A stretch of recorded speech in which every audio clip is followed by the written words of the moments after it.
Democracy means a government of the people, by the people, and for the people. But is that really the case today, or are we living in a system where democracy has become a mere display and the real powers operate from behind the scenes? We may have the right to vote, but the selection of candidates, the direction of policies, and the media narrative are often shaped by forces far removed from the common citizen. Political funding, the role of big business, and the influence of the establishment indicate that decisions are often made elsewhere. The media, which should be the voice of the people, frequently works under the influence of vested interests. On social media, freedom of expression is constrained, controlled by algorithms and filtered information. All of this raises critical questions. Are we truly living in a free democracy, or are we just part of a system where everything follows a pre-written script? Perhaps it's time we face this reality and strive to transform democracy from a word into real power.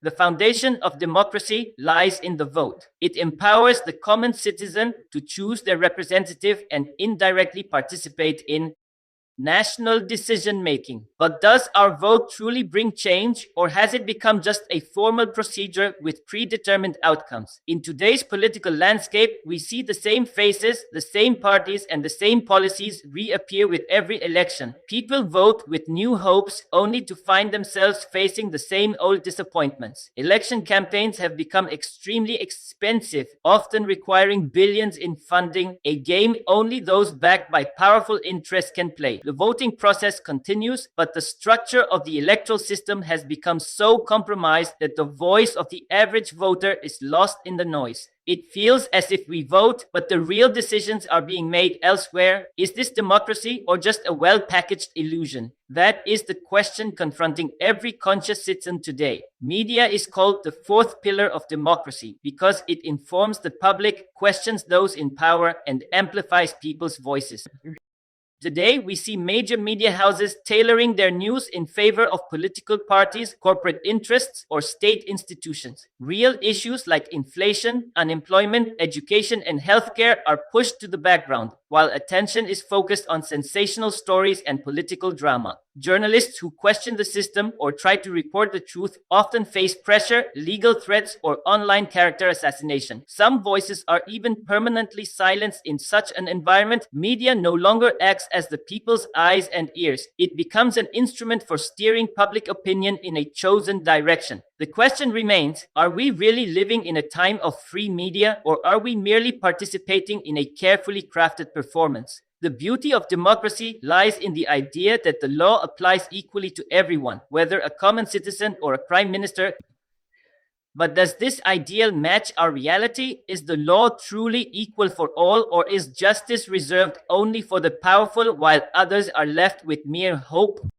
We constantly witness powerful politicians, industrialists, and influential figures accused of serious crimes, yet they are either acquitted or their cases drag on for years. They can afford top lawyers, post large bail amounts, and enjoy political protection. Meanwhile, ordinary citizens are jailed for minor offenses, lack access to legal help, and get crushed under the weight of a complex justice system. When justice becomes class-based, democracy begins to erode. Public trust in the system diminishes, and the law becomes a tool of the powerful rather than a sacred principle. In this context, the real question arises: are we living in a system where justice is truly equal for all, or only for those with power, money, or connections? In a democracy, the security establishment, military, intelligence, and security agencies should remain focused on national defense, border protection, and counterterrorism. But when these institutions start interfering in politics, media, the economy, and judiciary, the democratic balance begins to crumble. In many countries, especially developing ones, there is a widespread belief that real power does not rest with elected officials, but with the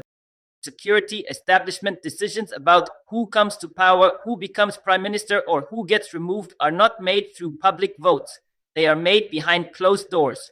From influencing media, dividing or creating political parties, to controlling sensitive national narratives, such actions indicate the presence of a shadow looming over democracy. When the military and intelligence agencies step beyond their constitutional limits and become political players, democracy turns into a mere facade. So the real question is, if decisions are not made by the people, but by men in uniform or hidden hands, is that truly a democracy or a controlled expression of democracy? It's a moment when ordinary people take to the streets to question the system, raise their voices against injustice, and demand change. But today we must ask, are all protests truly expressions of the people's will, or are some of them orchestrated by powerful groups behind the scenes? Time and again, we see certain protests suddenly gain momentum, receive overwhelming media coverage, and conveniently benefit specific political or economic agendas. Meanwhile, protests over genuine issues like inflation, unemployment, or human rights are either suppressed or completely ignored. Sometimes these protests are controlled in a systematic way. Who will speak, who will remain silent, and who will be arrested all follow a pre-written script. In such a scenario, the real question is, are the voices of the people truly being heard, or only those that serve the interests of the powerful? For democracy to survive, every voice must be heard without prejudice, not just those that are chosen and amplified. Social media is seen as the most powerful tool of free expression in the modern age. It allows every individual to share their opinions, experiences, and thoughts with the world, seemingly without censorship. But is social media truly a medium of freedom, or has it become a digital trap where every word, action, and idea is monitored? Algorithms decide what content is promoted and what gets buried. Some topics are automatically restricted, certain voices are shadow banned, and at times accounts are entirely blocked. Moreover, state institutions and corporations use social media data to control public opinion, manufacture trends, and shape narratives.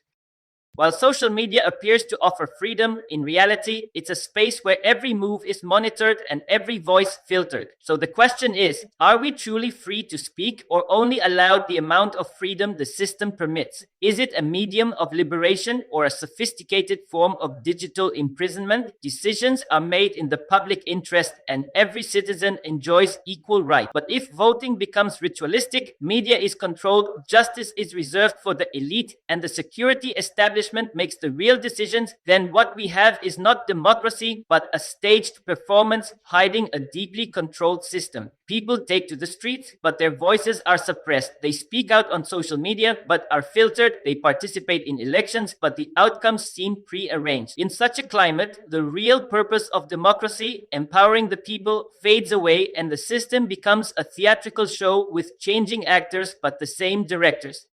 The question isn't whether democracy exists or not. The question is whether the system before us truly serves the people or merely keeps them occupied with illusions. Perhaps it is time we remove democracy from mere slogans and transform it into reality. It's time to ask tough questions and raise our voices. If you found this video helpful, please like, subscribe, and click the bell icon to stay updated with our future videos. Thank you.